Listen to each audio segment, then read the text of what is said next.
Hi అందరికీ స్వాగతం. Welcome to Mahesh class room. So ఈరోజు చెప్పబోయే టాపిక్ ఏంటంటే అకౌంట్ స్టూడెంట్స్కి సంబంధించినటువంటి కాస్ట్ అండ్ మేనేజ్మెంట్ సబ్జెక్ట్లో ప్రొఫార్మా ఆఫ్ కాస్ట్ షీట్. అంటే ఈరోజు కాస్ట్ షీట్ ప్రొఫార్మాని వివరిస్తున్నాను. అంటే ప్రొఫార్మా ఎలా ఉంటుంది, దాన్ని బేస్ చేసుకుంటే మనం ప్రాబ్లమేటిక్స్ చాలా ఈజీగా చేయొచ్చు. ప్రాబ్లమ్ను మనం లర్న్ చేస్తే, ప్రాబ్లం మనం నేర్చుకుంటే, అంటే మన ఈ యొక్క ప్రొఫార్మాని మనం లర్న్ చేసి నేర్చుకుంటే కంపల్సరీగా మన ప్రాబ్లం అనేది చాలా ఈజీగా మనం సాల్వ్ చేయొచ్చు. సో కాబట్టి ప్రతి ఒక్క ప్రాబ్లంకి కూడా ఇలాంటి ప్రొఫార్మా అనేది చాలా ఇంపార్టెంట్. కాస్ట్ షీట్ యొక్క ప్రొఫార్మా ఎలా ఉంటుందో చూద్దాం ఇప్పుడు. First one, proforma of cost sheet. So particulars, total cost అంటే ఇన్నర్ కాలం, అవుటర్ కాలం. ఓకేనా? సో ఈ ప్రొఫార్మా ఆఫ్ కాస్ట్ షీట్లో ఫస్ట్ ఏమొస్తుంటే ట్రాన్సాక్షన్ మనకి entry opening stock of raw material. మనకి ప్రాబ్లమేటిక్స్లో ఇస్తూ ఉంటారు, అందులో మనకుంటే ఈ యొక్క సెంటెన్స్. సో ఈ యొక్క transactions opening stock of raw materials, దీన్ని ఇన్సైడ్ రూపీస్లో చూపించాలి, ఇన్నర్ కాలంలో చూపించాలి. So opening stock of raw మెటీరియల్కి ఏమి యాడ్ చేయాలంటే పర్చేజెస్ ఉన్న యాడ్ చేయాలి, క్యారేజ్ ఇన్వర్డ్ ఉన్న యాడ్ చేయాలి, కస్టమ్స్ డ్యూటీ ఉన్న యాడ్ చేసుకోవాలి. పర్చేస్ రా మెటీరియల్ పర్చేస్ కానీ, క్యారేజ్ ఇన్వర్డ్ కానీ, కస్టమ్స్ డ్యూటీ కానీ, ఈ యొక్క 3 ఉన్న ఏవైతే మనకు ఆ యొక్క ప్రాబ్లమేటిక్స్లో ఉంటాయో, ఆ ప్రాబ్లంలో ఉంటుందేమో, ఈ మూడింటిని మనం యాడ్ చేసుకోవాల్సి ఉంటుంది. దేనికి? ఓపెనింగ్ స్టాక్ ఆఫ్ రా మెటీరియల్కి purchases, carriage inward, customs duty add చేసుకోవాలి. ఓకేనా? నెక్స్ట్ ఇందులో నుంచి ఏం లెస్ చేయాల్సి ఉంటుందంటే closing stock of raw material. Closing stock of raw మెటీరియల్ని లెస్ చేయాల్సి ఉంటుంది. Closing stock of raw material less చేయాలి. అదేవిధంగా డైరెక్ట్ మెటీరియల్ కన్స్యూమ్డ్ కానీ, డైరెక్ట్ వేజెస్ కానీ, డైరెక్ట్ మెటీరియల్ కన్స్యూమ్డ్ ఉన్నా మరియు వేజెస్ ఉన్నా, డైరెక్ట్ వేజెస్ ఉన్నా, closing stock of raw materials ఉన్నా మనం ఏం చేయాలంటే ఈ యొక్క ఏదైతే మనకి opening stock of raw material ఉందో దాని నుంచి ఈ యొక్క 3 యొక్క ట్రాన్సాక్షన్స్ మనం లెస్ చేయాల్సి ఉంటుంది.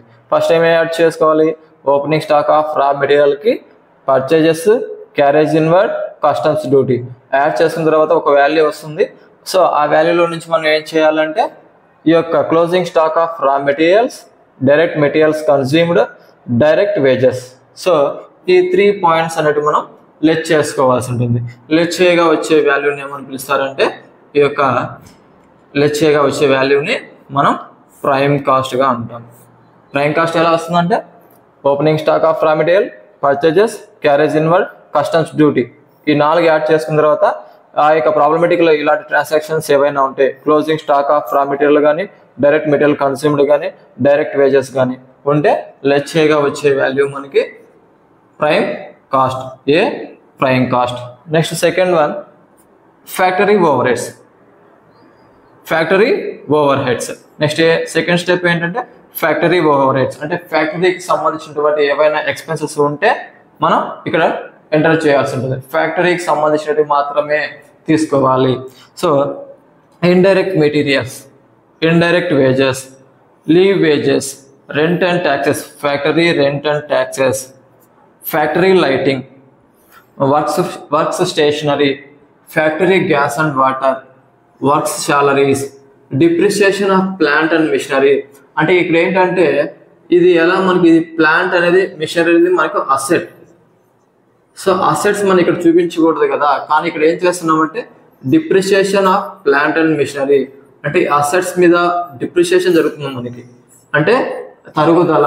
ఇన్ కేసు ఒక అసెట్ వాల్యూ 5 lakh అనుకోండి, సో అందులో 10% డిప్రిసియేషన్ ఉంది. సో ఆ 10% డిప్రిసియేషన్ మనం వ్యయంగా తీసుకుంటాం, కాస్ట్గా తీసుకుంటాం. సో కాబట్టి depreciation of plant and machinery మనం ఫ్యాక్టరీలో చూపించాల్సింది. ఎందుకోసం అంటే ఈ ప్లాంట్స్, మిషనరీ ఎక్కడ ఉంటాయంటే ఫ్యాక్టరీ ఓవర్ హెడ్స్లో ఉంటాయి. Next one, drawing office expenses. Drawing office, ఇక్కడ ఆఫీస్ అని మెన్షన్ చేసినా కూడా ఈ డ్రాయింగ్ ఆఫీస్ ఎక్స్పెన్సెస్ ఎందుకు ఫ్యాక్టరీ ఓవర్ హెడ్స్లో చూపించాలంటే సో డ్రాయింగ్స్ అంటే మనకు ఫ్యాక్టరీకి సంబంధించినవి కాబట్టి మనం ఈ యొక్క డ్రాయింగ్ ఆఫీస్ ఎక్స్పెన్సెస్ని మనం ఈ యొక్క ఫ్యాక్టరీ ఓవర్ హెడ్స్లో చూపించాలి. రిమైనింగ్ ఏవైనా మనకి అదర్ ఫ్యాక్టరీ ఎక్స్పెన్స్ ఇంకా చాలా ఉన్నాయి. ఫ్యాక్టరీకి సంబంధించినటువంటి యాక్టివిటీస్, ట్రాన్సాక్షన్స్ అనేటివి ఏవైనా ఉన్నా కూడా అవన్నీ కూడా ఫ్యాక్టరీ ఎక్స్పెన్సెస్లో చూపించాల్సి ఉంటుంది, other factory expenses.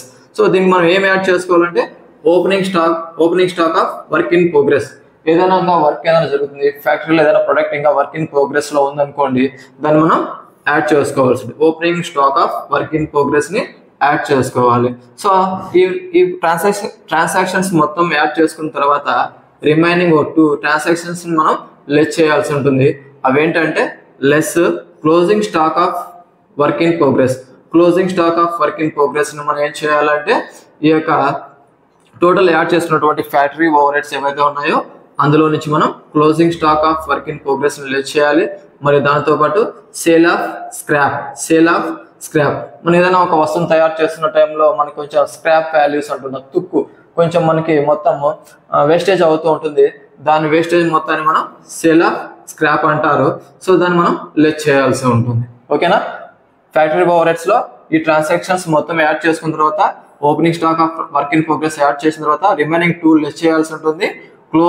Closing stock of work in progress, sale of scrap. ఈ 2 లెస్ చేసిన తర్వాత మనకు ఒక వాల్యూ వస్తుంది.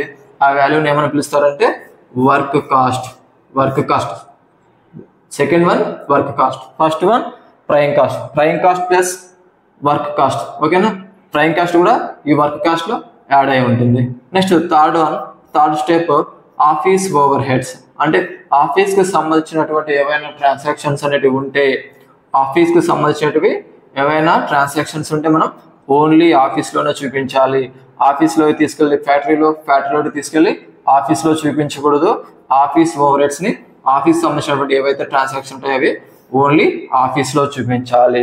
సో చూడండి కొన్ని transactions: office rent and rates, office lighting, office stationery, depreciation of office furniture. So ఇక్కడ మనకు ఆల్రెడీ వచ్చింది ఇక్కడ depreciation of plant and machinery. So ఇక్కడ మనకు డిప్రిసియేషన్ ఆఫ్ ఆఫీస్ ఫర్నిచర్ అని వచ్చింది. సో ఈ పాయింట్ మనము యాక్చువల్గా మనము ఫ్యాక్టరీలో చూపించాలి. బట్ కానీ ఇక్కడ ఎందుకు చూపిస్తున్నామంటే ఇక్కడ స్పెసిఫిక్గా మెన్షన్ చేశాడు ఆఫీస్ ఫర్నిచర్ అని. ఆఫీస్ సంబంధించినటువంటి ఫర్నిచర్లో డిప్రిసియేషన్ ఉందంట. సో కాబట్టి స్పెసిఫిక్గా మెన్షన్ చేశారు కాబట్టి మనం ఆఫీస్లో చూపిస్తున్నాం. సో ఇంకా సమ్ పాయింట్స్ మనకు ఉన్నాయి ఆఫీస్ సంబంధించినవి. రిమైనింగ్ ఇంకా 4th స్టెప్ ఒకటి ఉంది. అదేంటంటే selling and distribution over heads. అంటే అమ్మకాలు ఏవైనా ఉంటాయి, సేల్స్ కానీ రవాణా కానీ ఏవైనా ఉంటే కొన్ని ట్రాన్సాక్షన్స్ ఉంటాయి, అది 4th స్టెప్ కిందకి వస్తుంది. ఈ 4 స్టెప్స్ మనం యాడ్ చేసుకో 1 + 2 + 3 + 4 ఈ 4 యాడ్ చేసుకుంటే మనకు టోటల్ కాస్ట్ వస్తుంది. ఏవేవి? Prime cost, work cost, office cost and selling and distribution cost. ఈ 4 కాస్ట్ని యాడ్ చేసుకుంటే టోటల్ కాస్ట్ వస్తుంది. ఈ టోటల్ కాస్ట్ నుంచి మనం ఏం చేస్తామంటే సేల్స్ని లెస్ చేస్తే ప్రాఫిట్ వస్తుంది. ఓకేనా? So thank you guys. ఇది కాస్ట్ షీట్. నా యొక్క వీడియో, నా యొక్క టీచింగ్ నచ్చితే ప్లీజ్ లైక్ అండ్ సబ్స్క్రైబ్.